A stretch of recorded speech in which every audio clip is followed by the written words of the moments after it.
Admiral Claire Dawson stood alone in front of the memorial of expulsion. The black stone wall stretched for half a mile, covered with names. Each name belonged to someone who died during the forced evacuation 30 years ago. She touched the cold surface and felt the familiar anger rise in her chest. She was only 25 when it happened. She remembered watching the news feeds as alien soldiers forced human families onto transport ships. She remembered the screaming children and the crying mothers. Most of all, she remembered the vote.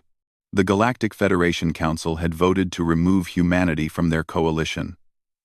They called humans dangerous. They called them unpredictable. They said human emotions made them unfit for galactic society.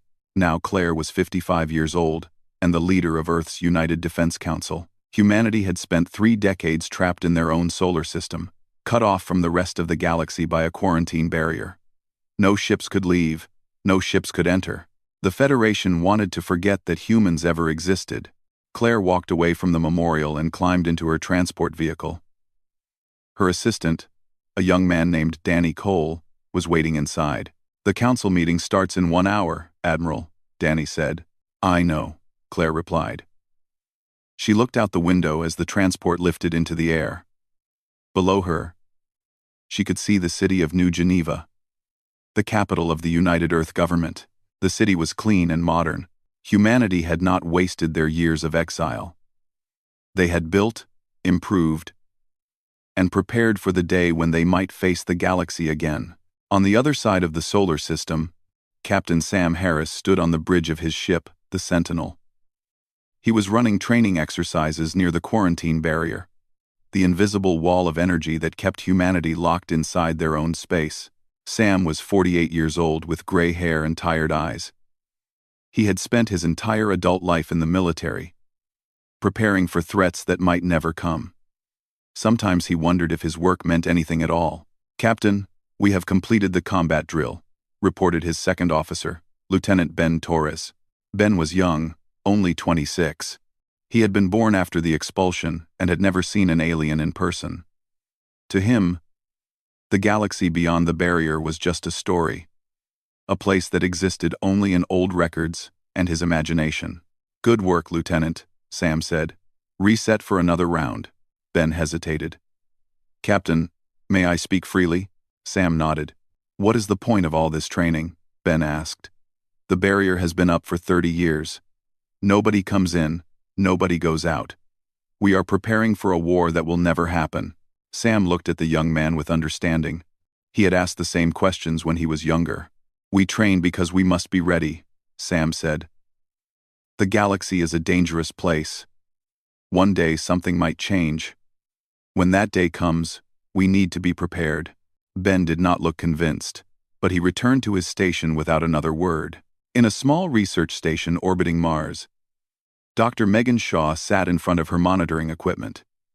Megan was 60 years old and had spent the last 20 years doing something secret. She was listening to the galaxy.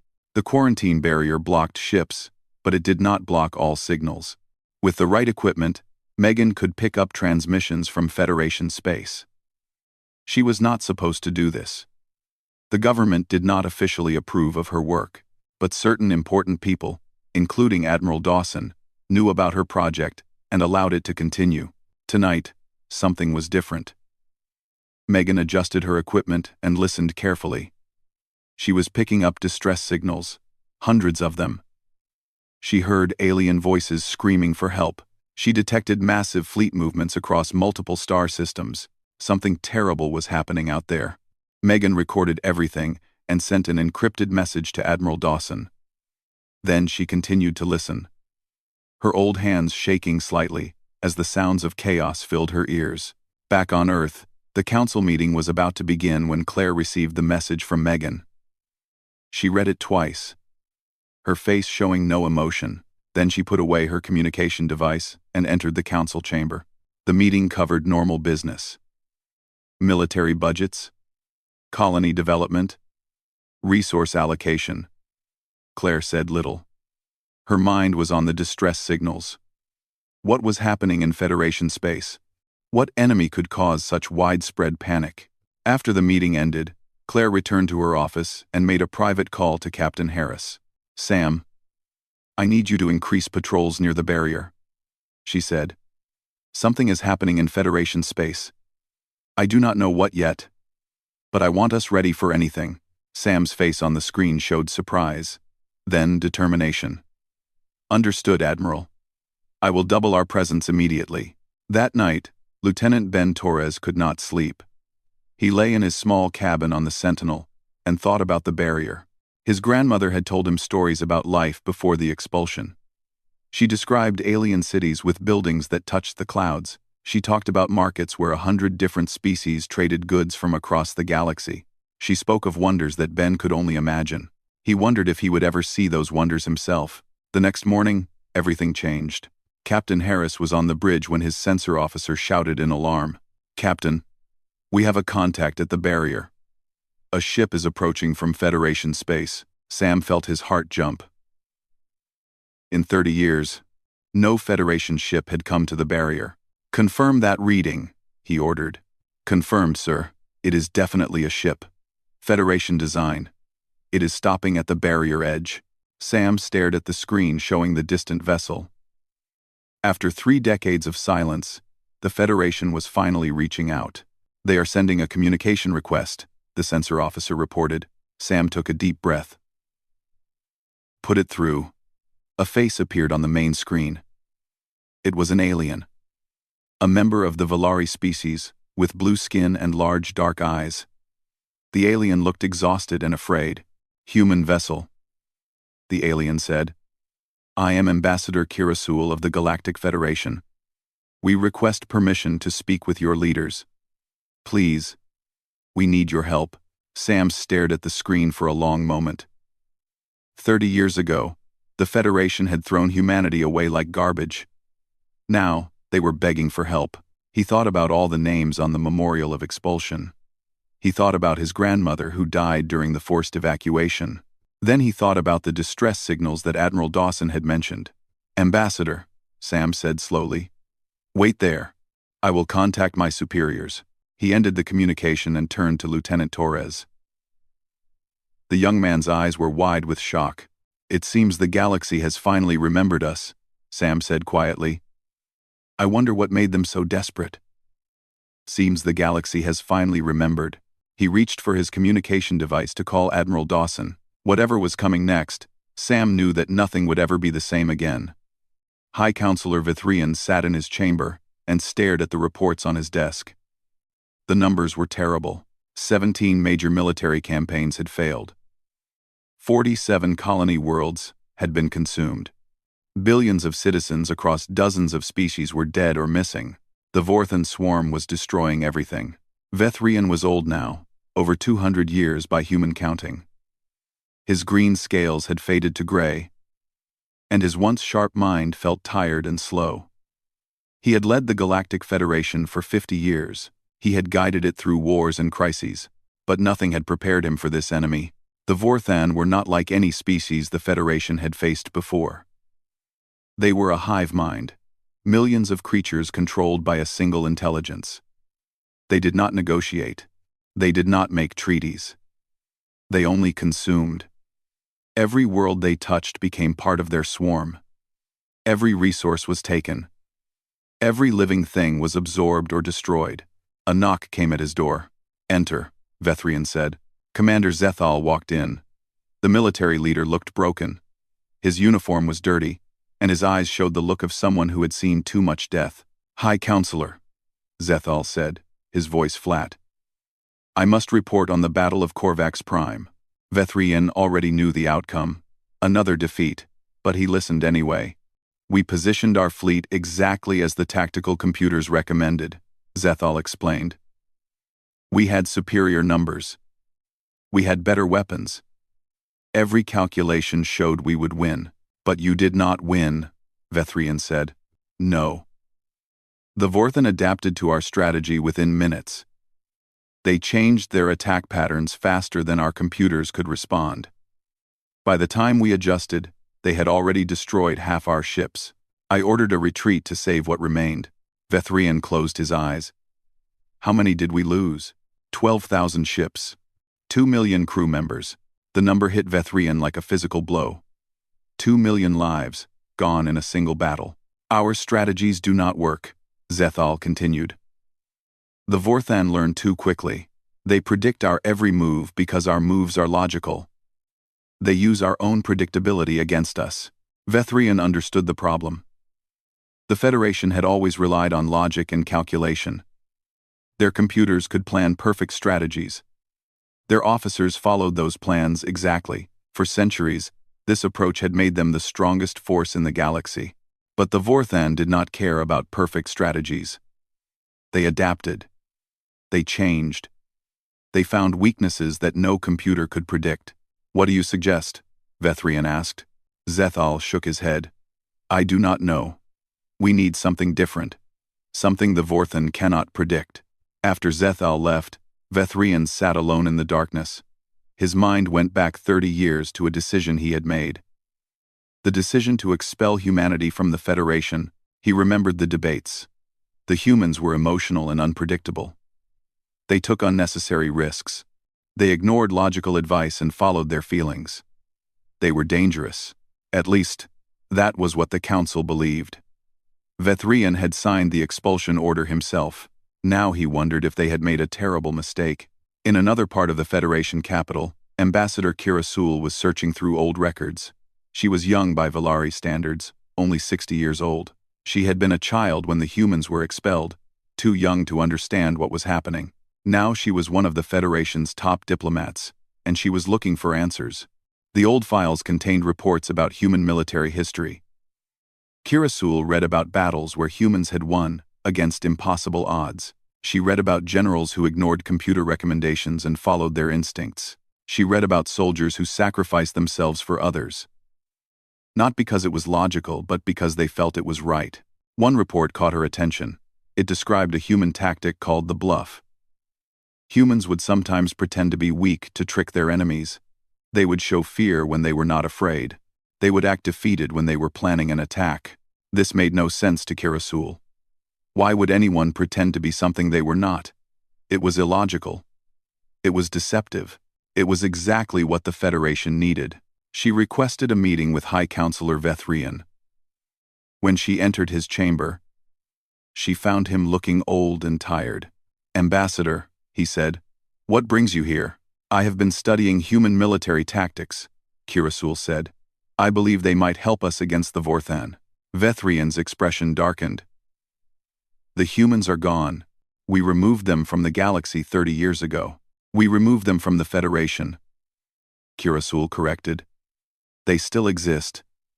They are still in their solar system, behind the barrier we created. You suggest we contact them, after what we did? I suggest we consider all options. The Vorthan are winning because they can predict our behavior. Humans are unpredictable. Their minds work differently from ours. They might see solutions we cannot imagine. Vethrian was quiet for a long time. The Council would never approve. Too many members still believe the expulsion was correct. Then we must convince them otherwise. 3 days later, the full Council met to discuss the war. The chamber was filled with representatives from dozens of species. The mood was heavy with fear and despair. Commander Zethal presented the military situation. The news was bad. The Vorthan were advancing on 3 fronts. At their current rate of expansion, they would reach the core worlds within 2 years. We need new strategies, Zethal concluded. Our current methods are failing. Several council members offered suggestions. More ships, better weapons, stronger defenses. But everyone knew these ideas would not work. They had tried them all before. Then, Kirasul stood to speak. I propose that we contact the humans, she said. The chamber erupted in angry voices. Many council members shouted their objections. The humans were dangerous. The humans were untrustworthy. The expulsion had been necessary.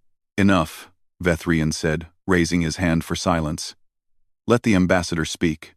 Kirasul took a deep breath. 30 years ago, we expelled humanity because they were unpredictable. We feared their emotions and their chaotic thinking. But now we face an enemy that defeats us precisely because we are predictable. The Vorthan cannot be beaten with logic alone. We need something they cannot anticipate. We need human creativity. You ask us to beg for help from the species we rejected? Demanded a council member from the Threll delegation. They will refuse. Or worse, they will demand revenge. Perhaps, Kirasul admitted. But what is our alternative? We can die with our pride intact. Or we can survive by admitting we were wrong. The debate continued for hours. Finally, Vethrian called for a vote. The result was close. Many members voted against contacting the humans, but enough voted in favor. The motion passed. Vethrian looked at Kirasul. You will lead the diplomatic mission, he said. Go to the barrier. Request an audience with human leaders. Convince them to help us. Kirasul bowed. I will do my best, High Counselor. As she left the chamber, she wondered what she would find. The humans had been alone for 30 years.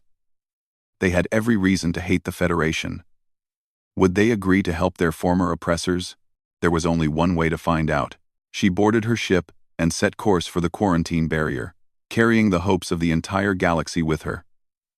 Captain Sam Harris escorted the Federation vessel through the barrier. His crew watched in silence as the alien ship followed them toward Earth. Many of them had never seen an alien before. For them, this was like meeting a creature from a legend. Admiral Claire Dawson was waiting when they arrived at Earth Station 1.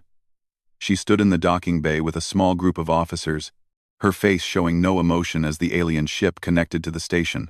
The airlock opened, and Ambassador Kirasul stepped out. She was tall and thin with blue skin and large dark eyes. She wore the formal robes of a Federation diplomat. Behind her came 2 guards, but they kept their weapons lowered. Kirasul approached Admiral Dawson and bowed deeply. Admiral, I am Ambassador Kirasul. I thank you for allowing me to enter your space. Claire studied the alien for a moment. Ambassador, 30 years ago your Federation threw my people out of the galaxy. We watched our colonies burn. We buried our dead, and now you come asking for help. Kirasul met her gaze. Yes, we have no right to ask. But we are desperate. Come with me, Claire said. You can explain to the Council. The United Defense Council met in a large chamber in New Geneva. Representatives from all human colonies were present, either in person or through video connection. The room fell silent as Kirasul entered. Claire introduced the ambassador, then stepped back to let her speak. Kirasul activated a display showing star maps and battle footage. The Vorthan swarm emerged from unexplored space 3 years ago. They are a hive mind, millions of creatures controlled by a single intelligence. They consume everything in their path. The display showed images of devastated worlds, cities reduced to rubble, forests turned to ash, oceans drained dry. We have fought them with every weapon we have, Kirasul continued. We have lost every major battle. Our strategies fail because the Vorthan adapt faster than we can change. They predict our moves because our moves are logical and predictable. She paused and looked around the room. We expelled humanity because we feared your unpredictability. Now we realize that unpredictability may be our only hope. We need minds that think differently. We need tactics the Vorthan cannot anticipate. We need humans. The chamber remained silent for a long moment. Then the arguments began. They threw us away like garbage, shouted Representative Miller from Mars Colony. Now they want us to save them? Let them burn. This is not about them, argued Representative Linda Grant from Luna. Dr. Shaw's reports show the Vorthan are expanding in all directions. Eventually, they will reach us too. If we do not stop them now, we will face them alone later. They did not help us when we needed them, Miller replied. Why should we help them? The debate continued for hours. Voices grew louder and angrier. Old wounds were opened. Old hatreds were expressed. Finally, a young voice cut through the noise. Lieutenant Ben Torres had been invited to observe the meeting as a military representative. He was not supposed to speak, but he stood up anyway. May I say something? He asked. Admiral Dawson hesitated, then nodded. Ben turned to face the council. I was born after the expulsion. I have never seen the galaxy. I have never met an alien before today. Everything I know about the Federation comes from stories told by my parents and grandparents. My parents for mime and video. He paused, gathering his thoughts. Those stories are full of pain and anger. The Federation hurt us badly. I understand why many of you want to refuse their request. Then why are you speaking in their favor? Miller demanded. Because refusing to help would make us like them, Ben said simply. They threw us out because they were afraid of what we were. If we refuse to help because we want revenge, we become the same kind of people who hurt us. Is that who we want to be? The chamber fell quiet. We can be better than they were, Ben continued. We can show the galaxy that humans help those in need, even those who hurt us. Not because they deserve it, but because it is right. That is what makes us human. Admiral Dawson looked at the young lieutenant with new respect. Then she addressed the council. We will take a vote, she announced. But not just here. This decision affects all humanity. Every colony will vote. Every citizen who wishes to participate may do so. The voting took 3 days. Messages flew between Earth, Mars, Luna, and the outer colonies. Families argued around dinner tables. Friends debated in public spaces. The question was simple. Should humanity help the Federation? When the votes were counted, the result was close. 53% voted yes. 47% voted no. Humanity would help, but there would be conditions. Admiral Dawson met with Ambassador Kira Sewell to deliver the terms. We will fight alongside you, Claire said. But we have demands. First, the quarantine barrier comes down permanently. Humanity will never be imprisoned again. Agreed, Kira Sewell said. Second, all human rights are restored. We will have full membership in the Federation, with a permanent seat on the Council. I believe that can be arranged. Third, Claire said, her voice hardening. We want an apology. Not from you, Ambassador. From High Counselor Vethrian himself. He signed the expulsion order. He watched our people suffer. He must stand before the galaxy and admit that what the Federation did was wrong. Kira Sewell was quiet for a moment. That may be difficult. The High Counselor is proud. Then he must choose between his pride and his survival. Those are our terms. Kira Sewell transmitted the demands to the Federation Council. For 2 days, there was no response. Then, finally, a communication came through. High Counselor Vethrian appeared on the screen. He looked older than his years, bent by the weight of failure and loss. His eyes showed shame. People of Earth, he said slowly, as if each word caused him pain. 30 years ago, I signed the order that expelled your species from the Galactic Federation. I believed we were protecting the galaxy from a dangerous presence. I was wrong. He paused, and Claire could see the struggle in his face. Humanity was not dangerous, Vethrian continued. You were simply different. We feared what we did not understand. Because of that fear, we committed a great injustice. Millions suffered. Many died, and we turned away the very allies who might have helped us in our darkest hour. His voice cracked slightly. I am sorry. The Federation is sorry. We cannot undo the past, but we can do better in the future. Please, help us survive. The transmission ended.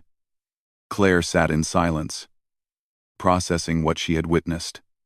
The most powerful being in the galaxy had just humbled himself before humanity. She opened a channel to Captain Harris. Sam, gather the fleet. It is time to lower the barrier. Understood, Admiral. And then, Claire looked out the window at the stars beyond. Somewhere out there, an enemy was waiting. An enemy that had defeated the greatest powers in the galaxy. Then we show them what humanity can do, she said. The barrier fell 3 days later. For the first time in 30 years, human ships flew freely into galactic space. They flew toward war, toward danger, toward an enemy that seemed unstoppable, but they were humans. And humans did not know how to give up.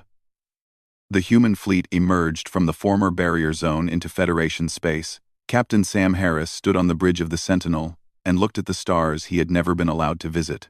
Beside him, Lieutenant Ben Torres watched with wide eyes. "It is beautiful," Ben whispered. "Stay focused," Sam replied, though he understood the feeling. "We are not here for sightseeing." Commander Zeth Al was waiting for them at the rally point with what remained of the Federation fleet.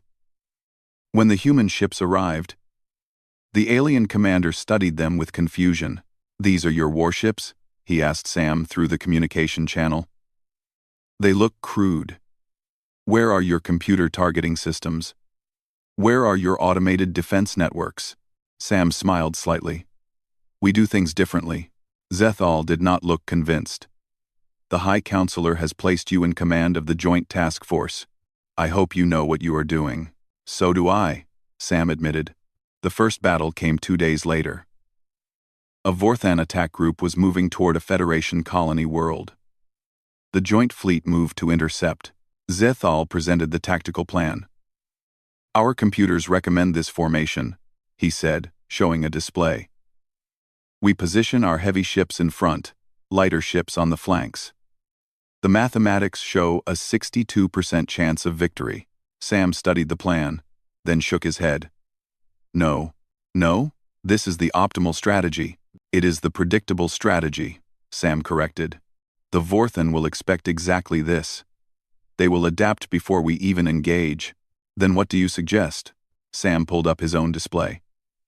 "We send our weakest ships forward. We make them look like our main force. We let the Vorthan think they are winning. Meanwhile, our real fleet hides behind this moon and waits." Zeth Al stared at him. "You want to sacrifice those ships? They will not be sacrificed. They will run the moment the Vorthan commit their forces. But by then, we will be behind the enemy." "That is insane." "That is the point." The battle happened exactly as Sam planned. The decoy ships charged forward, drawing the Vorthan swarm into pursuit. The aliens pushed hard, confident in their advantage. They did not notice the human and Federation ships emerging from behind the moon until it was too late. The Vorthan tried to adapt, but they were caught between two forces. For the first time, they faced an enemy who did not follow predictable patterns. Their hive minds struggled to calculate responses to tactics that made no logical sense. The battle ended in victory. It was not perfect. Losses were taken on both sides. But the Vorthan fled, leaving the colony world safe. Zeth Al approached Sam after the battle. His expression had changed. The doubt was gone, replaced by something like respect. "How did you know that would work?" he asked. "I did not know for certain," Sam admitted. "Sometimes you have to take risks." "Risks." Zeth Al said the word like it was foreign to him. "We are taught to avoid risks, to calculate every outcome, to never act without certainty. And that is why the Vorthan were beating you," Sam said. "Certainty is a weakness when your enemy can learn your patterns." On a research vessel traveling with the fleet, Dr. Megan Shaw was working with Federation scientists. The aliens were brilliant in their own way. Their knowledge of physics and mathematics was far beyond human science, but they struggled with problems that required creative thinking. "This sample contains Vorthan genetic material," explained a Valari scientist named Keth. "We have analyzed it completely. We understand its structure perfectly, but we cannot determine how to use this knowledge against them." Megan studied the data. The Vorthan DNA was complex, but she noticed something the Federation scientists had missed. "There is a pattern here," she said. "See this sequence? It repeats every few thousand base pairs. What if this is how the hive mind maintains control?" Keth looked confused. "How did you notice that?" "Our computers analyzed this data for weeks. I was not looking at the whole picture," Megan said. "I was looking for things that felt wrong. That sequence felt too regular, too perfect. Like someone designed it." "You used your intuition," Keth said slowly. "You guessed. I made an educated guess based on experience and instinct. It is not pure logic, but it works." The discovery led to a new line of research. If the Vorthan were controlled through specific genetic signals, perhaps those signals could be disrupted. Meanwhile, Lieutenant Ben Torres was leading combat missions deeper into Vorthan territory. His tactics were wild and unpredictable. He attacked when he should have retreated, he retreated when he should have held position. He used his engines and weapons in ways that no training manual recommended. And he kept winning. After one particularly dangerous mission, Admiral Dawson called him for a report. She had arrived in Federation space to oversee the campaign personally. "Lieutenant, your success rate is remarkable," she said. "But your methods are concerning. You took risks that should have gotten you killed." Ben smiled. "But they did not, Admiral. That is not a strategy." "Respectfully, Admiral, it is. The Vorthan cannot predict humans because we do not always make the logical choice. We follow our instincts. We take chances. We do things that seem stupid until they work." Claire studied the young man. She remembered his speech to the council. His words about being better than those who hurt them. "You have grown," she said. "I have finally seen the galaxy," Ben replied. "It was worth fighting for." The war continued. The joint fleet won more battles than they lost. Slowly, the Vorthan advance was stopped, then pushed back. Federation commanders began learning from their human allies. They started taking small risks. They began trusting their instincts alongside their computers. But the Vorthan were not defeated. Their central hive, the intelligence controlling the entire swarm, was still out there. As long as it existed, the war would never end. Commander Zethal proposed a direct assault on the hive world. "If we destroy the central intelligence, the swarm will collapse. Individual Vorthan cannot function without the hive mind. Our analysts say the hive world is too heavily defended," argued a Federation admiral. "Any attack would result in total loss." "Your analysts said we could not win any of these battles either," Sam pointed out. "We won them anyway. The hive world is different. The defenses there are beyond anything we have faced." Sam looked at his human officers, then at Zethal and Kirasul, who had joined the military council. He made a decision. "We go anyway," he said. "We throw everything we have at that world. Not because the computers say we can win, but because we have to try." "And if we fail?" the Federation admiral asked. "Then we fail. But at least we will have tried." The decision was made. The combined fleet would strike at the heart of the Vorthan swarm. It was a desperate plan. A human plan. A plan that relied on courage more than calculation. Admiral Dawson gave the order to prepare for the final assault. "This is what we came here for," she told her officers. "This is why we answered their call for help. Not for revenge, not for pride, but because someone had to stand up and fight." She looked at the star map showing the distant Vorthan hive world. "Let us finish this." The combined fleet gathered at the edge of Vorthan space. Thousands of ships from dozens of species hung in formation, waiting for the order to advance. At the center of the formation was the Sentinel, Captain Sam Harris commanding. Admiral Claire Dawson had transferred her flag to a larger vessel, but she remained in constant contact with Sam. This was his mission to lead. "Final checks complete," Lieutenant Ben Torres reported. "All ships report ready." Sam looked at the star map. The Vorthan hive world lay 3 jumps away. Intelligence suggested it was defended by the largest swarm concentration ever recorded. Millions of Vorthan creatures guarded their central intelligence. "This will be difficult," Commander Zethal said from his own ship. "Even with our combined forces, the odds are not in our favor." "Since when have odds stopped us?" Sam replied. "Give the order. All ships advance." The fleet moved forward. They encountered the first Vorthan patrols within hours. These were quickly destroyed. But everyone knew the real battle lay ahead. At the second jump point, the enemy was waiting. A massive swarm blocked their path. The Vorthan had learned to expect human tactics now. They spread their forces wide to prevent flanking moves. They kept reserves hidden to counter surprises. But humans had learned too. "All ships, execute pattern Delta," Sam ordered. The human ships suddenly scattered in random directions. There was no pattern to their movement, no logic that the Vorthan could analyze. Federation ships followed, copying the chaotic approach. The Vorthan tried to respond but could not predict where attacks would come from. Human pilots made split-second decisions based on nothing but instinct. They attacked weak points that appeared for only moments. They retreated before counterattacks could form. The battle lasted 6 hours. When it ended, the path to the hive world was open, but the cost was high. Nearly a third of the fleet had been destroyed. Among the dead were friends and comrades who had served together for years. Sam took a moment to honor them silently before giving the order to continue. The hive world appeared on their screens. It was massive, a planet covered entirely in organic structures. Rivers of Vorthan creatures flowed across its surface like living water. In the center stood the hive core, a mountain-sized structure that housed the central intelligence.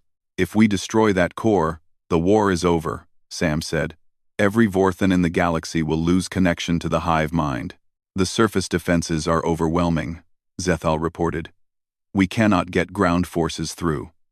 Then we do not use ground forces. Sam turned to Ben. Lieutenant, I need a pilot for a direct strike. One ship, carrying a payload strong enough to destroy the core. Ben understood immediately. A suicide run. No. A precision strike. Get in. Deliver the weapon. Get out. Simple. Nothing about that is simple, Ben said. But he was already moving toward the hangar. I will do it. Sam grabbed his arm. Ben, this is not an order. I am asking for a volunteer, and I am volunteering. Ben smiled. You said we need to take risks. This is the biggest risk of all. Let me take it. The fleet began its final assault. Every ship attacked the hive world's defenses, drawing Vorthan forces away from the core. The battle was brutal. Ships exploded all around them. The darkness of space filled with fire and debris. Ben flew his small attack craft through the chaos. He dodged swarm fighters and surface weapons. He pushed his ship beyond its limits, relying on nothing but skill and instinct. Dr. Megan Shaw had modified his weapon based on her genetic research. It was designed to disrupt the hive mind's control signals. If it reached the core, it would spread like a virus through the entire Vorthan network. Almost there, Ben reported. His voice was calm despite the danger. I can see the core structure. Enemy fighters closing on your position, someone warned. I see them. Ben pushed harder. His ship shook from near misses. Warning lights flashed across his console. He entered the atmosphere of the hive world. The air was thick with flying creatures. They slammed into his shields, trying to stop him through pure numbers. Shields failing, his computer announced. Ben ignored it. The core was ahead, a massive tower of organic matter pulsing with strange light. He aimed his ship directly at its base. Weapon armed, he said. Firing now. The payload launched. Ben pulled up hard, trying to escape the blast radius. His ship screamed in protest. Systems failed one after another. Behind him, the weapon struck the core. For a moment, nothing happened. Then a pulse of energy erupted outward, spreading across the planet like a wave. Every Vorthan creature on the surface suddenly stopped moving. The swarm fighters in space went silent. Across the galaxy, millions of Vorthan fell motionless as their connection to the hive mind was severed. Ben's damaged ship tumbled through space. He had no control, no power. He waited for the end, but the end did not come. A Federation rescue ship caught him in a tractor beam and pulled him to safety. Lieutenant Torres. Zethal's voice came through his damaged radio. You survived. Impressive. Ben laughed weakly. Was there ever any doubt? The war ended that day. Without their central intelligence, the remaining Vorthan were confused and directionless. They posed no further threat. The galaxy was saved. The celebration lasted for weeks. On every world, every station, every ship, people cheered the victory. The humans who had been exiled as dangerous were now hailed as heroes. High Counselor Vethrian addressed the full Federation Council in the Great Chamber, where, 30 years ago, the vote for expulsion had taken place. Today we honor our human allies, he said. They came to help us when they had every reason to refuse. They fought beside us when they could have watched us fall. They saved the galaxy when we could not save ourselves." He paused and looked directly at Admiral Dawson, who stood with her officers in the gallery. "Expelling humanity was the greatest mistake in the history of the Federation. We feared what we did not understand. We punished those who were simply different from us. We were wrong." He gestured to a document on the central display. "Today, we sign a new charter. Humanity is restored to full membership. They will have a permanent seat on this council. And we make this promise: never again will fear and prejudice drive our decisions. Never again will we turn away those who are different. The Federation will be stronger because of its diversity, not despite it." The council voted unanimously to approve the charter. For the first time in 30 years, humans were full citizens of the galaxy again. 2 months later, Admiral Dawson returned to Earth. She visited the Memorial of Expulsion one final time. The black wall still stood, still covered with names. Those who died could not be brought back. The past could not be changed. But the future was different now. Captain Ben Torres, newly promoted, was preparing to lead the first human exploration fleet beyond the old Federation borders. He would go where no human had gone before, to stars that even the Federation had never reached. "Are you ready?" Claire asked him. "I have been ready my whole life," Ben replied. She watched his ship rise into the sky and disappear among the stars. Then she walked away from the memorial, toward the future that humanity had earned. In a school on a distant alien world, young children of many species gathered for a lesson about galactic history. Their teacher showed them images of humans, no longer described as dangerous or unpredictable. "The humans taught us something important," the teacher explained. "They showed us that being different is not the same as being wrong. They proved that courage and heart can succeed where pure logic fails. And they reminded us that everyone deserves a second chance." A young Valari child raised her hand. "Will I ever meet a human?" The teacher smiled. "I am certain you will. They are part of our family now, and they always will be." Outside the classroom window, a human ship passed overhead, heading toward new adventures among the stars. The galaxy had changed forever, and it had changed for the better.